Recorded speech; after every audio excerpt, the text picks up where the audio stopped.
It began the way the worst cases always do, with an anonymous tip, a blurry photo, and a subject line that made my stomach drop. Possible predator activity plus unregistered food transport.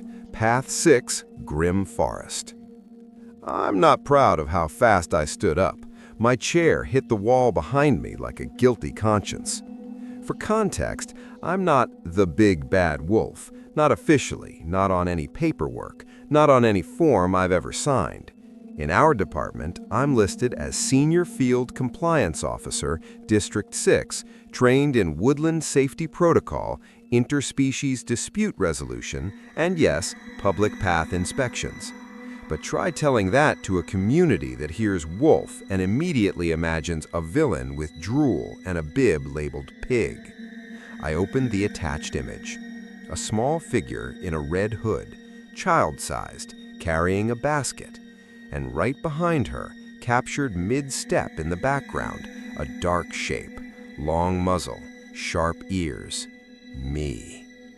I sighed so hard my badge tilted. The system auto-generated my case number before I even clicked accept. That's how you know you're doomed. Case number 6-447, unauthorized minor travel, unsafe food handling, and possible elder endangerment.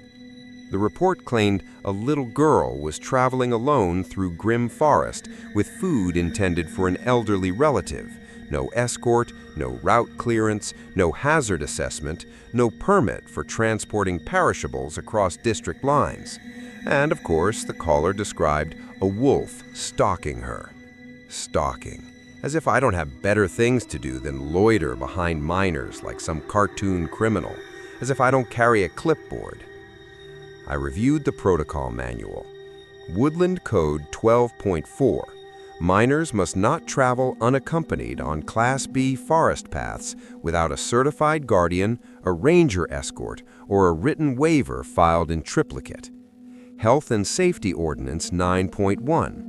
Homemade food transported more than 2 miles must be properly sealed, labeled, and stored at safe temperature. Elder Care Act 3.7. Delivery of food to elderly residents requires confirmation of residence status and hazard mitigation at destination. I could already imagine the headlines. Wolf interferes with girl, elderly relative found in distress. That's how it always goes. Nobody writes, officer attempted to prevent a preventable tragedy. They write, wolf did a wolf thing. I strapped on my standard issue gear. Reflective sash, compliance whistle, and the portable incident recorder, which HR insists we use for transparency, as if transparency has ever helped me. At 9:10, I entered Path 6. Immediately, I noted several hazards. Fallen branches across the trail, unmarked. Wet moss patches, slip risk. A suspicious cluster of mushrooms that screamed poisoning lawsuit. I was halfway through tagging a rotting log with a "Do Not Lick" sticker when I heard humming, soft, cheerful, completely unaware of the liability she was generating with every step. She came into view, red hood, basket, tiny shoes that were definitely not designed for woodland terrain, no whistle, no emergency flare, no bear spray. I stepped onto the path ahead of her, holding my badge at a respectful distance. "Good morning," I said, because yes, our department updated the greeting last year after "let me come in" was deemed aggressive. "I'm Officer Wolf, District 6, routine safety check." She froze like I'd pulled out a chainsaw. Her eyes flicked to my teeth. "Lady, I can't help the teeth." My grandma is sick," she said quickly, like that explained why she was violating half the forest code. "I'm taking her cakes and butter." "Cakes and butter," I repeated, already reaching for my checklist. "Are these items temperature controlled?" She blinked. "They're in a basket." I nodded slowly because if I reacted honestly, I'd scare her more. "And the basket is insulated?" "It's woven." Of course it was. "Okay," I said gently. "Do you have a travel permit? Any adult accompaniment? Ranger escort?" She shook her head, clutching the basket like it contained the last hope of civilization. I tried to keep my voice calm. "Do you know what Class B paths are rated for?" She shook her head again. "Do you know what the last recorded incident on this exact route was?" She whispered, "Bunny tripped?" "No," I said, flipping to my notes. "It was a cart overturning event, followed by a bee swarm event, and then a sinkhole that appeared for 3 days and vanished like it never existed, which is suspicious in itself." Her face turned pale. I sighed. "I'm not here to frighten you. I'm here to keep you alive long enough to grow into someone who files permits properly." She stared at my badge again like it might bite her. Then she did something I didn't expect. She brightened. "Oh," she said, "if you're an officer, can you tell me the fastest way to Grandma's house?" That question hit me like a falling tree, because I knew the fastest way. Everyone knows the fastest way, and everyone knows why it's not recommended. There are 2 routes to the cottage at the far end of the woods. The main trail, safer, monitored. The shortcut, faster, darker, poorly maintained, full of blind corners and predators who aren't employed by the government. I cleared my throat. "The recommended route is the main trail." She pouted. "But Grandma is sick." "I understand," I said, because I did. "But Grandma being sick doesn't reduce the risk of you being harmed. It increases it because you'll rush, and rushed decisions are where tragedies live." She hesitated. "But I promised." That's the thing about promises. They make people brave in ways that look a lot like foolishness. I pulled out my incident recorder and turned it on. For the record, I advised the miner to use the main trail. The red hood bobbed as she nodded, but her eyes drifted toward the shortcut. I could read the thought on her face like an unsigned waiver. She was going to do it anyway. So I did the only thing I could do, the thing nobody ever credits me for. I offered to escort her. "I can walk with you," I said. "And yes, I realize how that sounds, a wolf escorting a child through the woods. But I'm an officer, I'm trained. I've de-escalated 12 squirrel feuds, issued 17 unauthorized acorn storage citations, and once had to separate 2 deer in a dispute over leaf ownership. I can escort a kid." She looked horrified. "No," she said quickly. "I'm fine." "Fine is not a risk assessment," I muttered. She stepped around me, gripping the basket. "I'll be okay." Then she walked away, on the shortcut. I watched her vanish between the trees, and my fur rose with that familiar feeling, impending paperwork. I radioed in. "Dispatch, this is Officer Wolf, miner traveling unaccompanied, red hood, carrying perishables, heading towards Elder Residence 14. Dispatch crackled. "Copy. Are you engaging?" I attempted. Miner refused escort. "Then stand down," dispatch replied. Stand down, like I'm a machine you can switch off when the risk becomes inconvenient. I did not stand down. I followed at a distance, far enough not to spook her, close enough to intervene if something went wrong. And something always goes wrong. Within 10 minutes, she was already distracted. I watched her slow down, gaze wandering over flowers, mushrooms, shiny stones. She leaned towards a patch of berries that were definitely not edible. I whispered under my breath, "Don't touch those, you tiny lawsuit." Then from the bushes ahead came a rustle, a voice, warm, friendly, wrong. "Hello there," the voice said. "Aren't you a sweet little traveler?" I froze. That voice didn't belong to a ranger. It belonged to someone who knew how to sound safe. A figure stepped out, tall, furried, but smaller than me, fox maybe, or coyote, hard to tell in the shadow, but the smile was sharp and practiced. The girl brightened. "Hello, I'm going to my grandma's house." Of course she said it. Of course she volunteered the destination like it was a fun fact and not a security breach. The stranger's eyes flicked to her basket. "What a lovely basket, and what a lovely hood. Where does your grandmother live?" She pointed. She actually pointed. I felt my soul leave my body and file for early retirement. The stranger nodded slowly. "How wonderful! You should pick some flowers for her." The girl gasped, delighted. "That's a great idea." It was not a great idea. It was a delay tactic. I stepped forward then, no longer caring if she got scared. "Excuse me," I said, "badge out. Woodland compliance. Can I see your identification?" The stranger's smile faltered. The girl spun toward me like I'd appeared out of the earth. "You?" "Yes, me, the guy who said this path is unsafe." The stranger took a slow step back. "I was just being friendly. Friendly people don't ask minors for addresses," I snapped.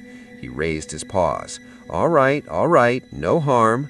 I didn't like his eyes. They kept measuring, basket, hood, distance to the trees, like he was calculating outcomes. He slipped into the woods and vanished. The girl stared at me, wide-eyed. "Why did you do that?" "Because," I said, lowering my voice, "you just gave a stranger your grandmother's location." Her face crumpled. "But he was nice." "So are traps," I said. "So is bait." She hugged the basket. "Are you going to arrest me?" I exhaled slowly. "I'm not here to arrest you. I'm here to stop you from ending up on a cautionary poster." She swallowed. I didn't know." "That's why minors need escorts," I said. She looked down. "I'm sorry." I softened, just a little. "All right, let's finish this properly. I will escort you to your grandmother's cottage, and when we get there, we're going to make sure the residence is safe." She nodded. We moved quickly. No more flower stops, no more mushroom admiration. I kept my ears up, scanning for the stranger. But the forest was silent. Too silent. When we reached the cottage, the first thing I noticed was the door, slightly open. That's never good. "Stay behind me," I told her. She trembled. "Is Grandma okay?" "We're going to find out," I said, and in my mind I was already drafting the incident report. I pushed the door open with my foot. Inside, it smelled like old wood and lavender, then something else underneath, something faintly metallic. The girl stepped forward, voice small. "Grandma?" From the bedroom came a voice. "Come in, my dear." My fur stood up. That wasn't an elderly voice. That was someone trying to imitate one. I stepped in front of the girl again. "No," I said under my breath. "No, no, no." We entered the bedroom, and there in the bed was a figure in a nightcap, too large to be Grandma, too angular. The girl took one step forward anyway, because children are apparently born without survival instincts. "Grandma?" she said slowly. "What big eyes you have." The figure smiled. "All the better to see you with." My jaw tightened. The girl continued, voice shaking, following the old pattern like it was a script her fear forced her to complete. "What big ears you have. All the better to hear you with." I took a step toward the bed, hand on my compliance baton. Not a weapon, technically, but it's heavy enough to convince most idiots to reconsider. "What big teeth you have," the girl whispered. The figure's smile widened. "All the better to eat you with." And then it moved, fast, not toward the girl, toward me, because it recognized the bigger threat. I swung my baton, knocking the nightcap off. The disguise fell apart instantly. Underneath was the stranger from the woods. Coyote, fox, something in between, eyes wild and hungry with panic. He lunged again, claws out. I slammed him into the wall with the full force of every code violation I've ever witnessed. The room shook. The girl screamed. The stranger snapped at my face, teeth grazing my muzzle, but I had training. I pinned him down and barked into my radio. "Dispatch, Officer Wolf. Intruder at Elder Residence 14. Suspect impersonating Elder. Attempted assault. Request immediate backup." Static. Then, "Copy. Units en route." The stranger thrashed. "Let go! You asked a child for an address. You impersonated an elder. You broke into a residence. Do you know how many violations that is?" He spat. You wolves always think you're heroes. I'm not a hero, I snapped. I'm a civil servant with back pain. The struggle ended when I twisted his arm behind him and clicked on the restraint cuffs. He went still, breathing hard. The girl stood frozen in the doorway, clutching her basket, tears streaking her cheeks. "Where's Grandma?" My stomach tightened. I checked the room, closet, under the bed, behind the curtains. Nothing. Then I heard it, a faint muffled sound. From the wardrobe. I yanked it open. Inside, tied but alive, was Grandma, fur rumpled, eyes furious, a sock stuffed in her mouth like she'd been inconvenient rather than dangerous. I pulled the sock out. She inhaled sharply and shouted, "About time!" I blinked. Grandma was not fragile. Grandma was built like someone who could win a bar fight. She glared at the restrained intruder. That rat tried to tell me my locks were outdated. I told him my fists weren't. The girl ran to her, sobbing, "Grandma!" Grandma hugged her tight, then pulled back and grabbed her by the shoulders. "What did I tell you about traveling alone?" The girl sniffled. "Not to." "And what did you do?" I did." Grandma turned her glare at me. "And who are you?" I held up my badge. "Officer Wolf, District 6, Compliance." Grandma squinted. "Wolf. Here we go." I braced for the accusation, the rumor, the old story. Instead, Grandma nodded slowly. "Good. You're big enough to be useful." I stared. "Ma'am?" She jerked her chin toward the broken door. "Fix that." "Ma'am, And you," she snapped at the girl, "you'll use the main trail next time, and you'll bring a whistle." "Yes, Grandma," the girl whispered. Backup finally arrived, 2 rangers and 1 exhausted medic who looked like he'd seen too much. They took the intruder away, still cursing under his breath. As they let him out, he twisted his head toward me. "This isn't over," he hissed. "They'll still blame you." I didn't respond, because the saddest part is, he was right. Because later, when the story spread, nobody said, "Officer prevented abduction," "Officer rescued elder," "Officer enforced safety protocols." They said, "A wolf was in Grandma's house." That's what people remember. A wolf near a bed, a wolf with teeth, a wolf in the wrong story. My report was clean. My actions were justified. Dispatch logs proved I warned the miner. The intruder's disguise confirmed malicious intent. Grandma signed a statement with a signature so aggressive it tore the paper. And yet, 2 days later, HR called me in. They slid a complaint form across the desk. Complaint: Officer Wolf intimidated a miner with aggressive presence. I stared at the form until my eyes went dry. "Did the miner survive?" I asked. HR smiled tightly. "Yes." "Did the elder survive?" "Yes." "Did the intruder get arrested?" "Yes." HR nodded, as if those were small details. "Then we're glad the situation resolved." I leaned forward. "So what's the problem?" HR tapped the form. "The community feels that your appearance escalated the fear." I blinked slowly. "My appearance?" "Yes," HR said, as if discussing the weather. "Your, how do we put it, wolfness." My claws pressed on the armrests. "So you're disciplining me for being a wolf?" HR cleared her throat. "We're recommending you attend a sensitivity workshop." I laughed once, a sharp sound, not funny. "What's it called?" I asked. HR looked down at the schedule. "It's titled De-Weaponizing Your Presence." I stood so fast the chair fell. I left before I said something that would create a second complaint form. But that night, I couldn't sleep. I kept hearing her voice. "Grandma, what big eyes you have." Not because she was afraid, because she was repeating what the world taught her to say when she meets someone like me. I walked back to Path 6 in the dark, standing where the shortcut begins. There's a wooden sign there now, new. It reads, "Stay on the main trail. Do not speak to strangers. Report suspicious activity to Woodland Compliance."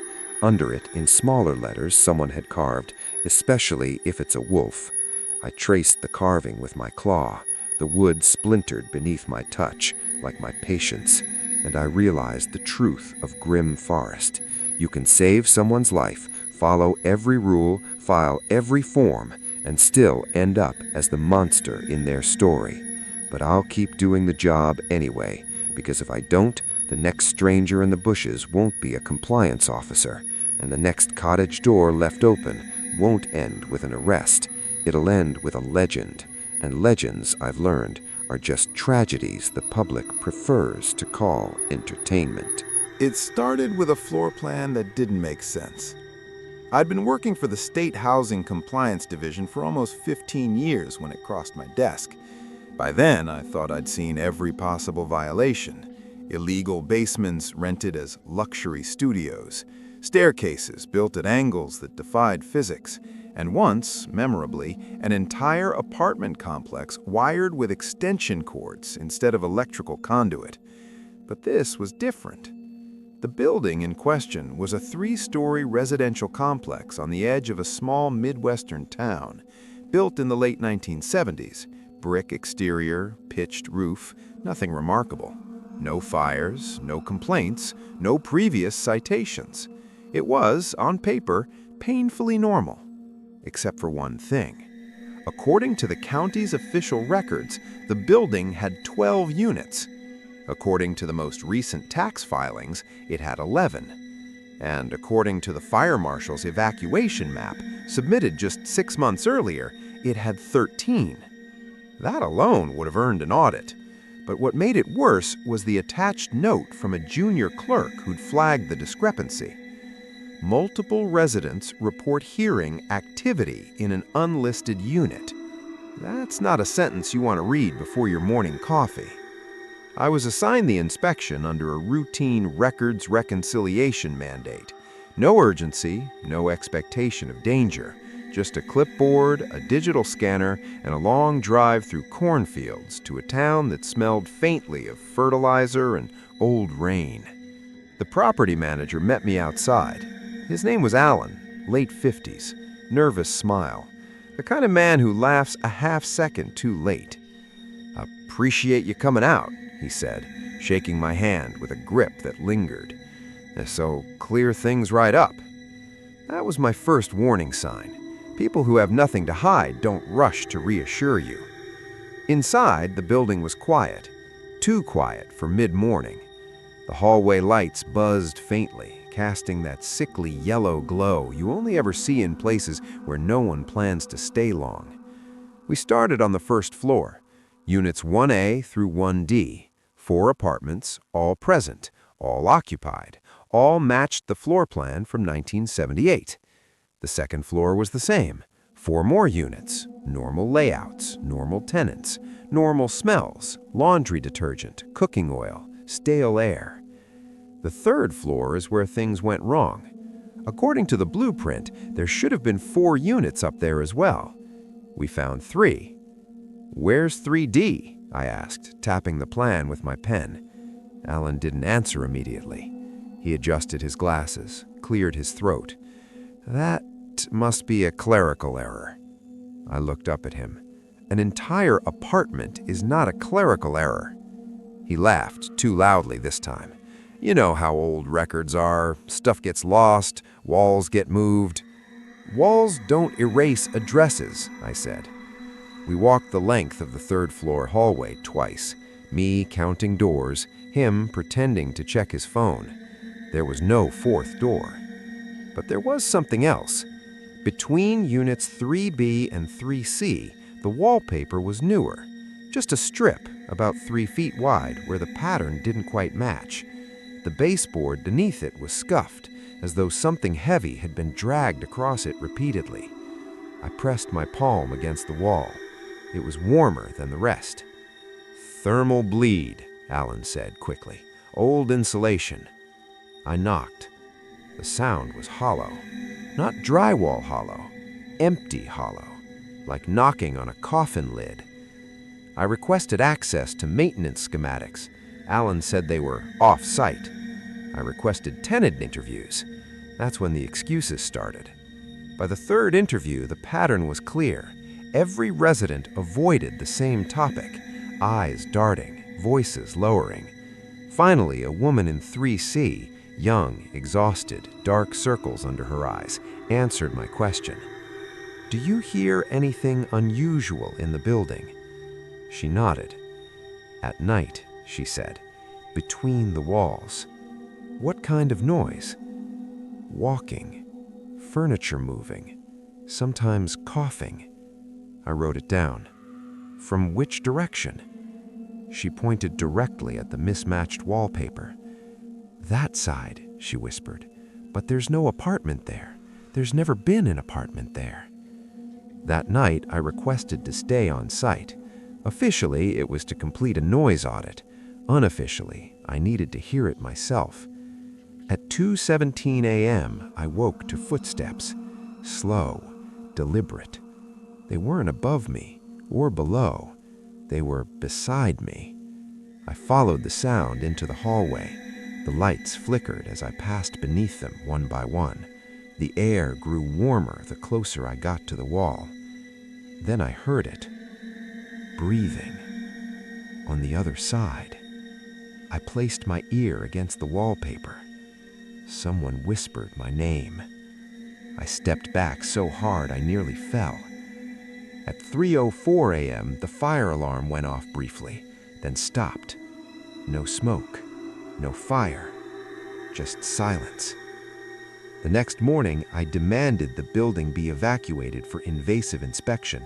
Alan protested, the tenants protested. The wall came down at noon. Behind it was a door, painted over, hinges rusted shut, address plate removed. We forced it open. Inside was a full apartment, furnished, dusty but used. A bed with fresh indentations, a table set for one, plates with dried food, a calendar on the wall, every page crossed out except today's date. No windows, no ventilation, no record of tenancy. In the mirror, written in marker, were the words, "They told me I don't exist." We never found the occupant. The building was condemned. The records were sealed. 2 months later, a new blueprint was submitted. It listed 12 units, perfectly aligned. No discrepancies, no notes. I still wake up some nights hearing footsteps in my walls, and sometimes, when I check the mirror, I swear my name is written there too. It began, as most serious incidents do, with paperwork.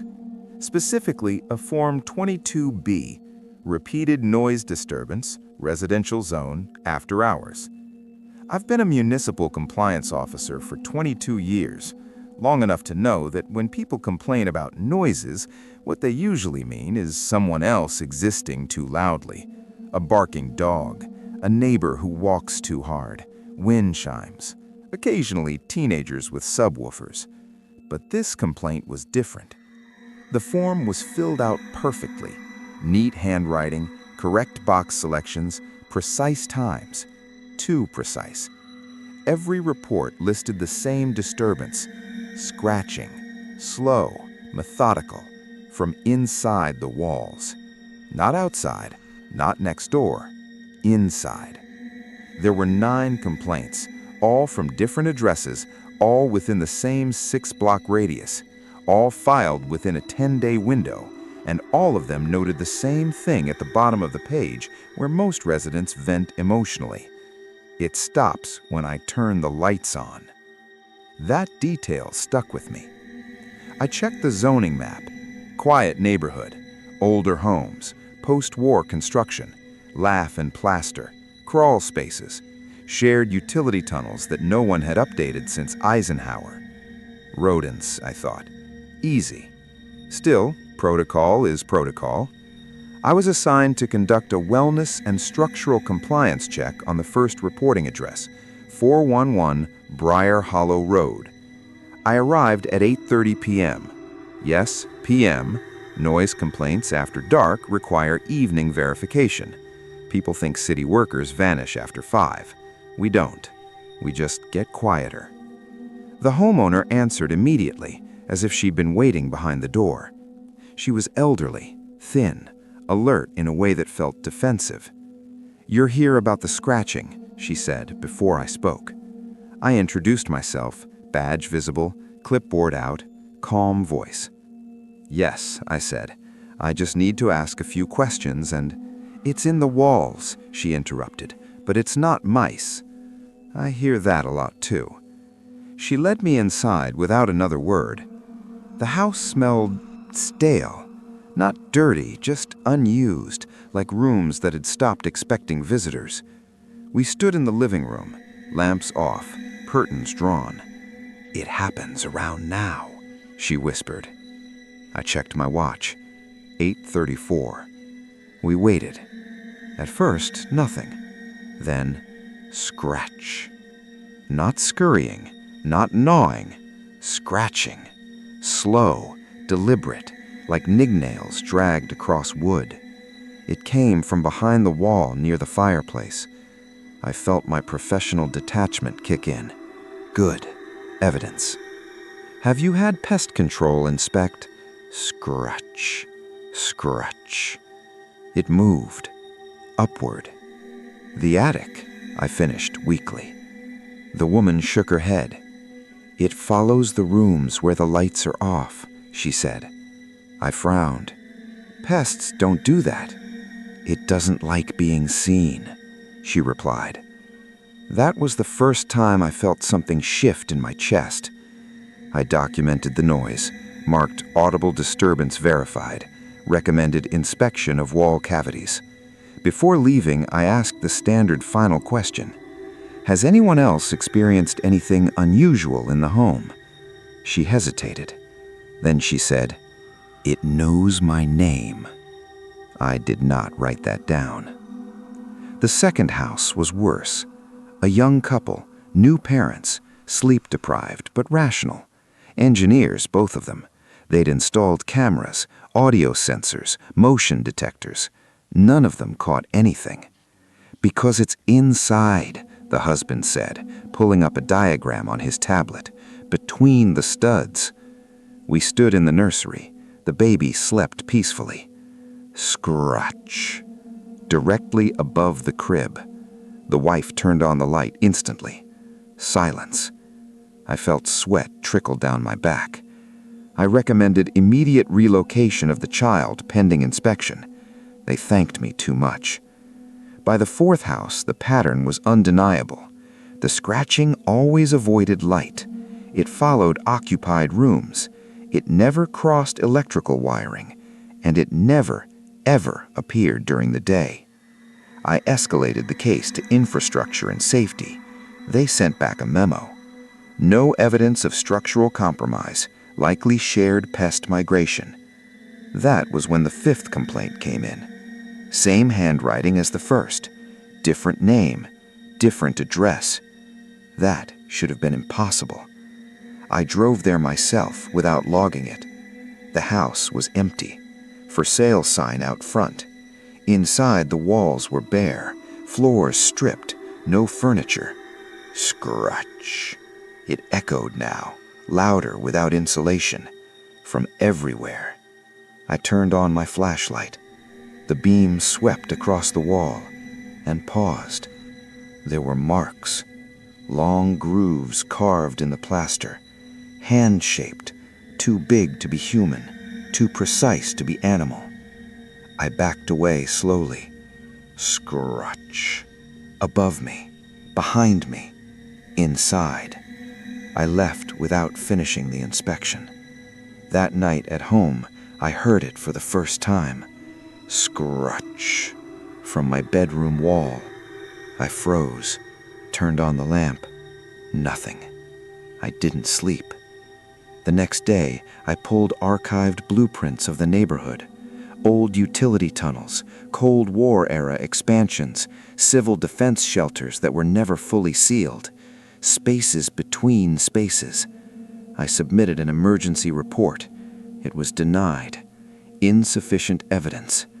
That night, the scratching spelled something. I know how this sounds, but I counted the pauses. 3 short, 1 long, 3 short. Morse. S-O-O-R. S. I didn't turn the light on. I don't know why. The wall bulged, not broke, breathed. Something pressed against it from the inside. I ran. I stayed at a motel. The complaints stopped 2 days later.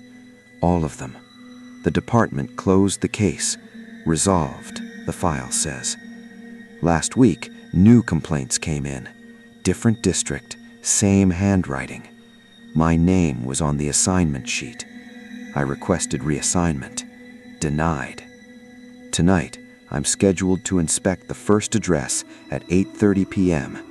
I've packed my flashlight, extra batteries, and every light I own. Because whatever is inside those walls, it has learned the city's inspection schedule, and it knows when we're coming. I never believed in ghosts. That's the first thing I tell people when they ask why I stayed as long as I did. I worked nights for 12 years.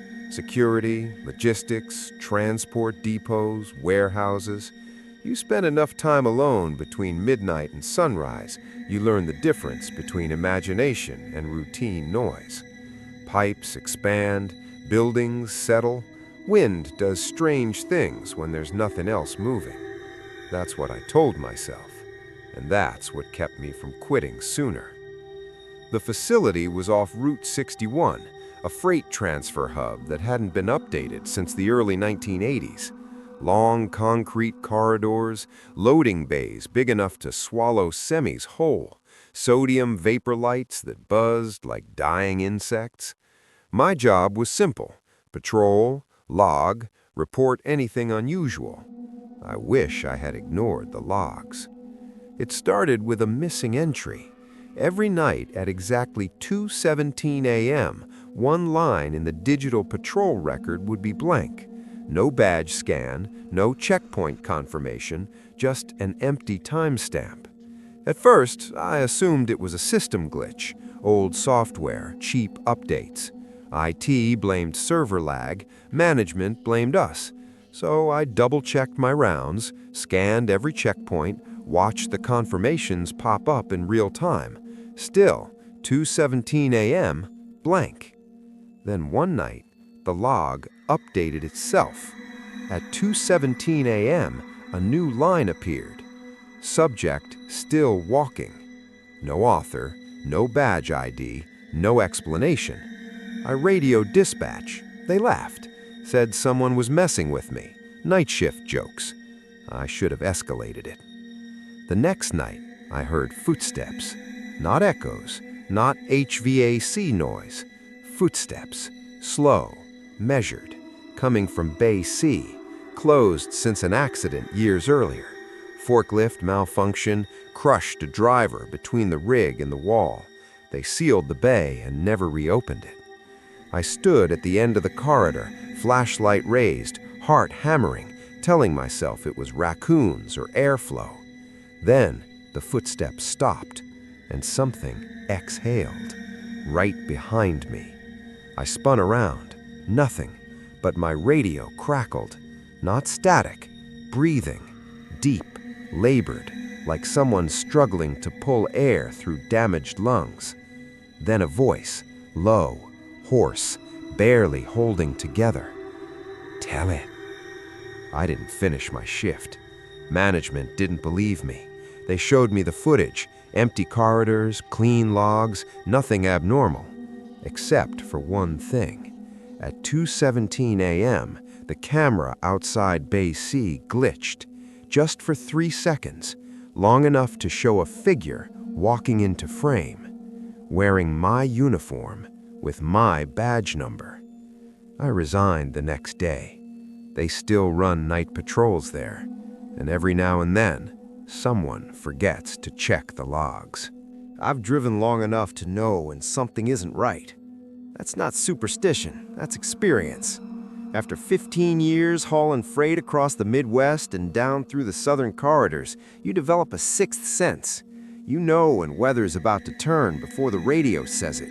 You know when a truck stops bad news before you even pull in. And you know when a stretch of road doesn't want you there. This one didn't. Not at first. I was running a night haul from Missouri down toward Arkansas. Refrigerated cargo, tight schedule. The kind of run you don't stop for unless you absolutely have to. It was just after midnight when the GPS rerouted me off the interstate due to temporary closure. That happens more than you'd think. The detour took me onto a 2-lane highway I'd never driven before.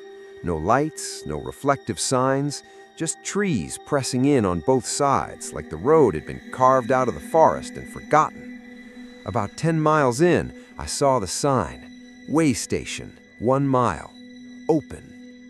That alone was strange. Most way stations close overnight unless they're on major freight routes. This road wasn't one of them. But I was running heavy, and skipping an open way station is a good way to get fined later if they log your plates, so I slowed down. The entrance ramp curved off into the trees. The pavement cracked and uneven, like it hadn't been repaved in decades. My headlights washed over an old concrete building, squat and windowed, with a single fluorescent light buzzing above the doorway. No other trucks. That should have been my first real warning. I pulled onto the scale. The digital display flickered, then steadied. Red numbers glowed, unreadable from where I sat. The intercom crackled. "Driver, cut your engine." The voice was flat, too flat. No accent, no cadence, like it wasn't used to talking. I shut the truck off. For a moment, nothing happened. Then the door opened. The man who stepped out didn't look like an officer. No uniform, no badge, just a reflective vest over a dark jacket and a clipboard held too tightly in his hands. He didn't wave, didn't smile. "Step out of the vehicle," he said. I complied. Habit. You don't argue roadside authority at night. Up close, something about him bothered me. His eyes never blinked. His skin looked gray under the harsh light, like he'd been sick for a long time, or dead. He circled the truck slowly, shoes scraping against the concrete. He didn't check the tires, didn't look under the trailer. He was counting something, under his breath. I caught fragments. 14. Still 14. "What are you counting?" I asked. He stopped, looked at me for a long moment, then said, "You're early." "I'm on schedule," I replied. "No," he said, "you're early." He checked something off on his clipboard, then turned back toward the building. "Pull forward, inspection." "That's not standard procedure," I said. He paused again. For just a second, his mouth twitched. Not a smile, more like confusion, as if he hadn't expected resistance. "It is here." Inside the building, the air was stale and cold. No hum of electronics, no radios, just the buzz of that fluorescent light and the sound of my own breathing. There were pictures on the wall, black and white photos of trucks, not company photos, not promotional shots, wrecks, twisted cabs, burned trailers, license plates still visible. I recognized one. It was mine. Same dent on the passenger door, same faded sticker on the rear window. "That's not possible," I said. The man didn't look. "Sit." I sat. He flipped through his clipboard. "You're not on the list," he said. "What list?" He finally looked at me then. "The overdue." A chill ran through me. "I think there's been a mistake," I said. "I just need to get weighed and go." "You passed your last station. You weren't supposed to." "I follow my GPS." "Most do." He leaned closer. "Most don't make it past the river." I stood up. "Listen, I don't know what kind of operation you're running here, but I'm leaving." He didn't stop me. That scared me more than if he had. Outside, my truck was still idling where I'd left it, keys hanging from the ignition. But something was wrong. The headlights weren't lighting the road anymore. They were lighting the building. Only the building. Beyond it was nothing. No trees, no sky, just black. I climbed into the cab, heart hammering, and threw it into gear. The truck didn't move. The scale display flashed again. 14,000 pounds over. That was impossible. I wasn't hauling anything that heavy. The intercom crackled. You need to unload." "I unload what?" I shouted. The passenger door creaked open. I hadn't unlocked it. Something climbed in. It didn't sit. It leaned. I couldn't see it clearly, but I felt the weight shift. The cab sank slightly on the suspension. Everyone carries something. Some carry more. I slammed the accelerator. The engine screamed. The scale cracked. The world lurched. Suddenly, I was back on the road. Trees, asphalt, night. The way station was gone. No ramp, no building, no sign. I drove until dawn without stopping. When I finally pulled into a truck stop, my rig was flagged for inspection. Overweight, by exactly 14,000 pounds. They never found the extra weight. I quit long-haul driving a month later, but sometimes when I'm parked late at night, engine off, lights out, I hear a voice through the silence. "Driver, cut your engine." And I don't know how long I can keep ignoring it.